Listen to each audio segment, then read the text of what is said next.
Сигнал, бойцы на середину ринга, готовность номер 1 – бокс. Тяжелый бой, последний раунд и второе дыхание. Напряжение, удар, победа синего игрока. Никита Беляев из Ульяновска успешно проходит этот этап. Только вперед нужно двигаться. Я был на первенстве России.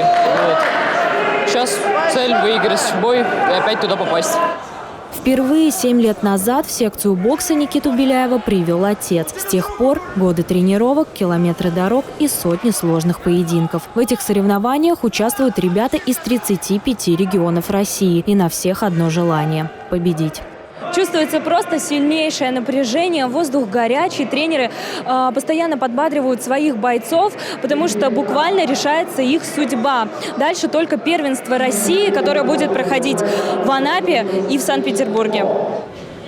Победа на первенстве России – путевка к мировой славе. Дальше Европа и чемпионаты мира. Внешне уверенные в себе и сильные боксеры, конечно, тоже волнуются, но тем не менее поднимаются на ринг и идут к своей мечте. Все волнуются. Кто не волнуется, тот проигрывает. Надо немножко волноваться, чтобы настрой был. А если ты не волнуешься, апатия – это все. Это бокс. 19 спортсменов представляют Чувашию. На этих соревнованиях у ребят сильная группа поддержки. Я каждому желаю сегодня, прежде всего, выполнить свою личную программу, сделать то, что вам ставит задачу в виде задачи тренер. Ну и, конечно же, желаю побед.